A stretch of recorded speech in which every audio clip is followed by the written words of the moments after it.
friends, welcome to Aravali Geo Academy. Today we are going to discuss the next part of our climatology chapter first. तो पहले हम लोग बहुत सारा पढ़ चुके हैं। आज हम इस चैप्टर में जो एटमॉस्फेयर का जो लेयर्स हम लोग पढ़ रहे हैं वो कंप्लीट कर देंगे। इस वीडियो से पहले हम लोगों ने एटमॉस्फेरिक लेयर्स में जैसे ट्रोपोस्फियर पढ़ लिया है, स्ट्रेटोस्फियर पढ़ लिया है और मेसोस्फियर को पढ़ लिया है। आज हम थर्मोस्फियर पढ़ेंगे। थर्मोस्फियर के बाद में एक्सोस्फियर देखेंगे और आइनोस्फियर के बारे में पढ़ेंगे। इसके अलावा हम कंपेरेटिव स्टडी करेंगे कि on the basis of temperature कौन सी लेयर होती है, on the basis of composition कौन सी लेयर है और on the basis of electric property कौन सी लेयर होती है। ठीक है, सबसे पहले हम थर्मोस्फियर के बारे में पढ़ेंगे कि थर्मोस्फियर क्या है। थर्मोस्फियर एक हॉट लेयर होता है जस्ट अबाउ द मेसोस्फियर। ठीक है, थर्म जो मीनिंग होता है, थर्म का मीनिंग ही यही होता है कि टेम्परेचर। ओके, और स्फीयर एक ऐसा स्फीयर जब टेम्परेचर बहुत हाई होता है। ठीक है, तो ध्यान रखना है कि थर्मोस्फियर मेसोस्फियर के जस्ट अबाउ रहेगा। अब इस थर्मोस्फियर को मेसोस्फियर को से जो अलग करता है वो होता है मेसोपोज। ठीक है, पहले हम लोगों ने क्या देखा कि जो ट्रोपोस्फियर होता है उसको स्ट्रेटोस्फियर से जो अलग करता है वो स्ट्रेटोपोज होता है, जिसका टेम्परेचर -60 के अराउंड था। और फिर जो स्ट्रेटोस्फियर और मेसोस्फियर को जो अलग करता है उसको हम लोगों ने स्ट्रेटोपोज बोला, और जो मेसोस्फियर और थर्मोस्फियर को अलग कर रहा है उसको मेसोपोज बोला है। ठीक है, यहाँ पर जो लोवेस्ट टेम्परेचर देखने को मिलता है अपने एटमॉस्फेयर का। ठीक है, -90 के अराउंड यहाँ टेम्परेचर होता है। तो ये भी ध्यान रखें कि ये जो मेसोपोज होता है, ठीक है, ये top part of the mesosphere है जहाँ लोवेस्ट टेम्परेचर देखने को मिलता है। अब in the thermosphere oxygen molecules absorb energetic solar ray. This absorption warm the air in thermosphere. जो थर्मोस्फियर होता है इसमें जो ऑक्सीजन मॉलिक्यूल्स होते हैं वो एनर्जेटिक सोलर रे जो होती है उसको एब्जॉर्ब कर लेता है, और इस एब्जॉर्प्शन से क्या होता है, यहाँ टेम्परेचर बढ़ जाता है। ठीक है,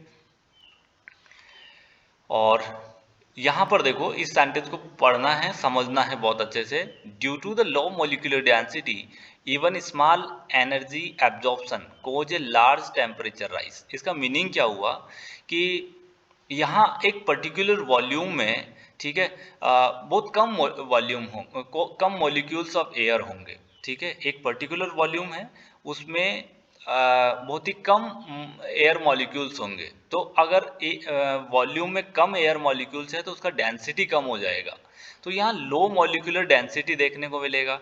अब ये लो मॉलिक्यूलर डेंसिटी है, उसके बावजूद यहाँ स्मॉल एनर्जी एब्जॉर्प्शन से भी यहाँ टेम्परेचर हाई देखने को मिलेगा। अब इसको कैसे समझेंगे, जैसे ऐसे समझो कि एक पर्टिकुलर गांव है, ठीक है, उसमें 100 लोग रहते हैं और आपको 100 रुपये उनमें डिस्ट्रीब्यूट करना है। ठीक है, तो उनको आप कितना दोगे पर मेंबर, 1-1 रुपया। और दूसरी कंडीशन कि मान लो एक ऐसा गांव है जहां सिर्फ 10 लोग रहते हैं और आपको 100 रुपये को बांटना है, तो पर्टिकुलर एक व्यक्ति के पास कितना जाएगा, 10-10 रुपया। तो यही यहाँ पर है कि स्मॉल एनर्जी एब्जॉर्प्शन हो रहा है। ठीक है, तो due to this low molecular density यहाँ टेम्परेचर राइज हो जाएगा, क्योंकि पर्टिकुलर मतलब इंडिविजुअल जो एनर्जी का डिस्ट्रीब्यूशन होगा वो हाई देखने को मिलेगा। ठीक है, अगला, the thermosphere is where solar charge particle interact with air to create aurora. यहाँ से क्वेश्चन आ चुके हैं, इसको समझ लेना है कि ये जो थर्मोस्फियर होता है तो इसमें जो solar charge particle interact with the air, जो हमने पढ़ा कि यहाँ ऑक्सीजन जो होता है वो एनर्जी को एब्जॉर्ब करता है। तो ये जो चार्ज पार्टिकल होते हैं जो सोलर विंड से आ रहे हैं वो एयर के साथ इंटरेक्ट करते हैं। अब इंटरेक्ट करते हैं तो क्या होता है, इसमें इलेक्ट्रॉन ट्रांसफर देखने को मिलेगा जिससे ये अरोरा क्रिएट होता है। ये कलरफुल लाइट होती है जो पोलर रीजन पे देखने को मिलता है इस थर्मोस्फियर के रीजन। ठीक है, आगे हम अरोरा का क्लासिफिकेशन पढ़ेंगे। दो टाइप के अरोरा पढ़ेंगे, अरोरा बोरेलीज और अरोरा ऑस्ट्रेलीज। अरोरा बोरेलीज जो होता है वो नॉर्दर्न हेमिस्फीयर में होता है, और अरोरा ऑस्ट्रेलीज जो होता है वो साउदर्न हेमिस्फीयर में होता है। ये हम आगे देखेंगे इसका क्लासिफिकेशन। ठीक है, लेकिन यहाँ पर आपको याद क्या करना है कि अरोरा जो क्रिएट होता है वो कौन सी लेयर में होता है एटमॉस्फेयर की, तो वो होता है थर्मोस्फियर में। ठीक है। अब हम एग्जोस्फीयर को देखेंगे। इस थर्मोस्फीयर के जस्ट ऊपर होता है एग्जोस्फीयर, ठीक है।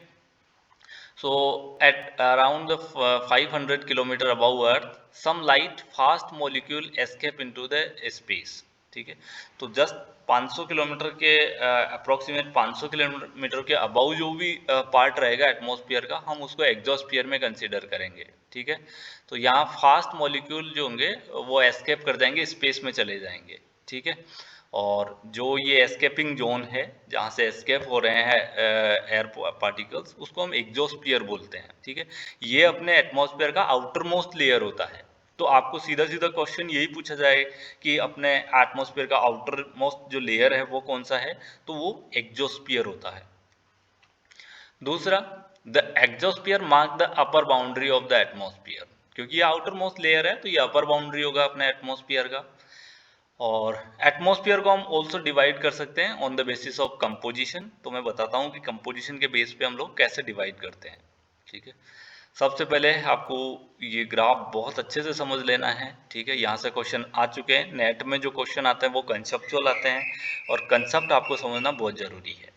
सो यहाँ पर सबसे पहले हम वन बाय वन देखेंगे। यहाँ टेम्परेचर है एक्स एक्सिस पे और वाई एक्सिस पे एल्टीट्यूड ले रहे हैं दोनों तरफ, एक में हम किलोमीटर में, एक में हम माइल में ले रहे हैं, ठीक है।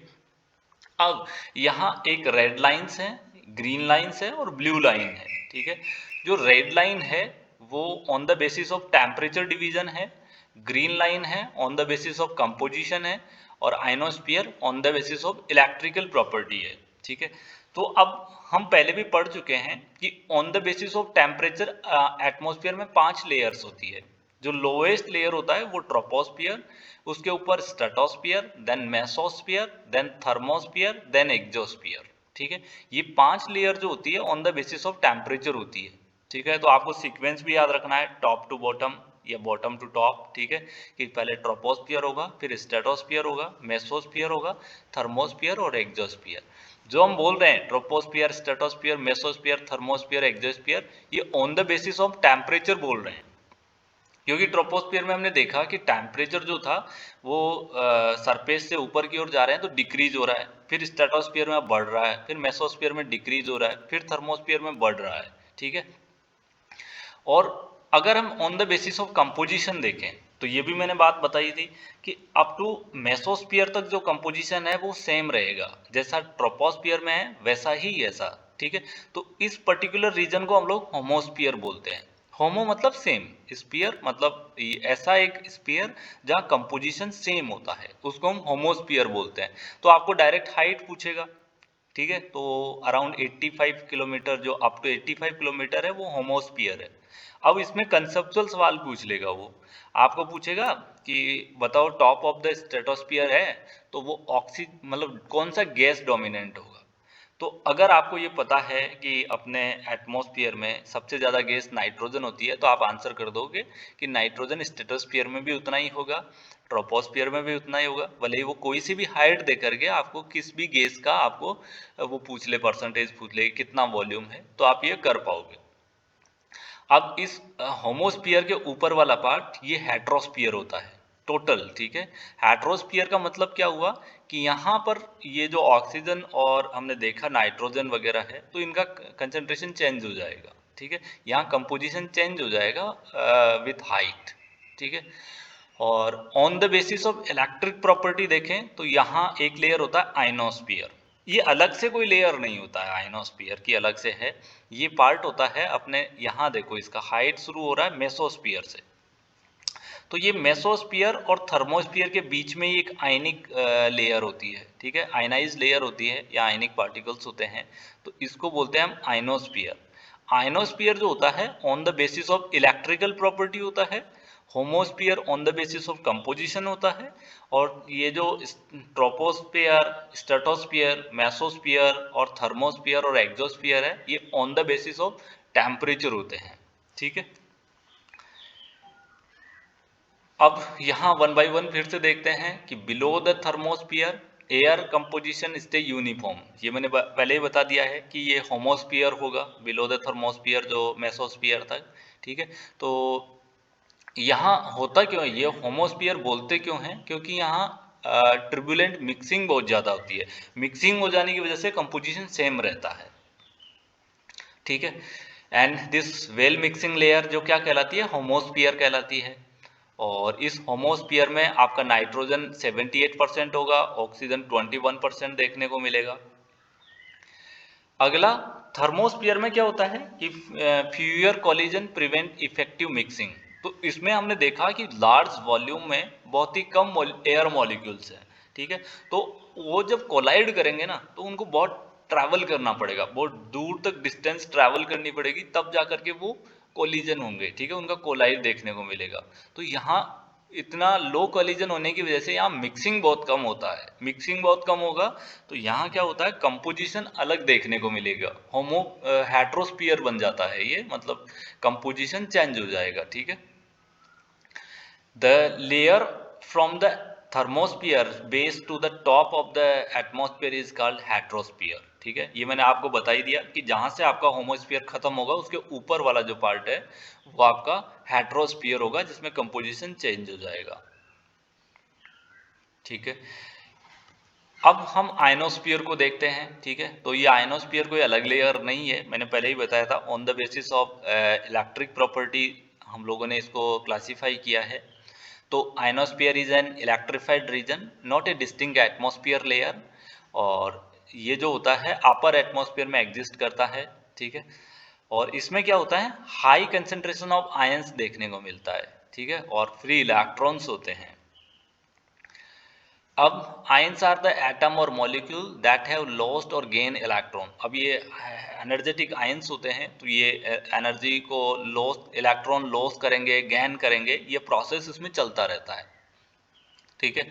The lower ionosphere start around 60 kilometre mile above. तो हमने ये देखा कि ये मेसोस्फीयर से ही स्टार्ट हो जाता है। आइनोस्फीयर जो है वो 60 किलोमीटर के अराउंड स्टार्ट हो जाता है और ये थर्मोस्फीयर तक जाता है। It's extend upward to the top of the atmosphere. Top of the atmosphere आता है, इसका कोई बाउंड्री डिसाइड नहीं होता है, ये ध्यान रखना, ठीक है।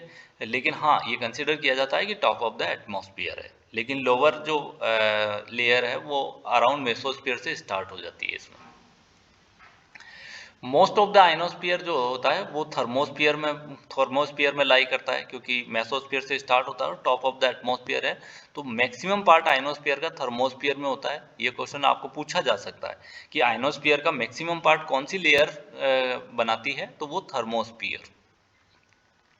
The ionosphere let's TV and FM radio wave pass through. तो इस आइनोस्फीयर से, क्योंकि इलेक्ट्रिक लेयर है, तो यहाँ से टीवी और एफएम वेव पास होती है, ठीक है। तो नाइट में क्या होता है, at the night it's reflect AM radio wave back to the earth. Night के अंदर ये एम जो रेडियो वेव होती है उनको अर्थ पे वापस भेज देती है, रिफ्लेक्ट कर देती है। और ये जो रिफ्लेक्शन है, तो this reflection allow a AM wave to travel long distance. Night में ये जो ए एम वेव है वो ज़्यादा ट्रेवल करेगी, ठीक है, इसकी वजह से, इस रिफ्लेक्शन की वजह से। आप यहाँ इसको बहुत अच्छे से समझेंगे, ठीक है, कि क्या है। तो ये अपने आयनोस्फीयर का एक स्ट्रक्चर है, ठीक है। पहले यहाँ आप देखेंगे ये अपने सूर्य देवता है, ये अपने चंदा मामा है, ठीक है। तो सूर्य देवता होने का मतलब क्या है कि ये दिन का टाइम है, और चंदा मामा होने का मतलब है ये रात का समय है, ठीक है। अब यहाँ आइनोस्फीयर को हम डिवाइड करते हैं। एक तो जब जहाँ 60 किलोमीटर से स्टार्ट हो रहा है उसके अप टू 60 किलोमीटर जो लेयर होगा उसको हम डी लेयर बोलते हैं। 60 से 120 वाला जो लेयर होगा वो ई लेयर होगा, डी लेयर के जस्ट अबाउ ई लेयर होगा, फिर उसके ऊपर एफ लेयर होगा। तो आपको ये सीक्वेंस ध्यान रखना है कि डी ई एफ होता है और इनका कितना किलोमीटर का रेंज रहता है, ठीक है। तो दिन के समय आप देखेंगे ये ए एम रेडियो ट्रांसमीटर होते हैं जिनसे ये ए एम वेव्स निकल रही होती है, ठीक है। तो दिन के समय क्या हो रहा है, ये डी वेव देखो नीचे से ही इनको रिफ्लेक्ट कर दे रहा है, ठीक है, या एब्जॉर्ब कर ले रहा है, ठीक है। लेकिन नाइट के समय ये दूर तक ट्रैवल करती है, बाद में रिफ्लेक्ट होती है, तो इनको नाइट के समय लॉन्ग डिस्टेंस ट्रैवल करना पड़ता है, ठीक है। जो एम वेव है वो नाइट के अंदर लॉन्ग डिस्टेंस ट्रैवल करनी होती है, ठीक है। क्योंकि ये जो डी लेयर है इसमें ये भी ध्यान रखना, ये क्वेश्चन पूछा हुआ है कि आइनोस्फीयर का कौन सा लेयर नाइट में डिसअपीयर हो जाएगा। तो आप ये डी लेयर यहाँ दिन में तो देख पा रहे होंगे लेकिन नाइट में नहीं है, ठीक है। तो ये क्या होता है, ये डी लेयर नाइट में डिसअपीयर हो जाता है, ठीक है। तो फिर ये AM वेव है वो ज़्यादा ट्रैवल करती है, जबकि E और F लेयर ये नाइट में डिसअपियर नहीं हुआ है, देखो ऐसा का ऐसा है, लेकिन ये D लेयर नाइट में डिसअपियर हो जाता है। ठीक है, ये बात भी आपको ध्यान रखनी है।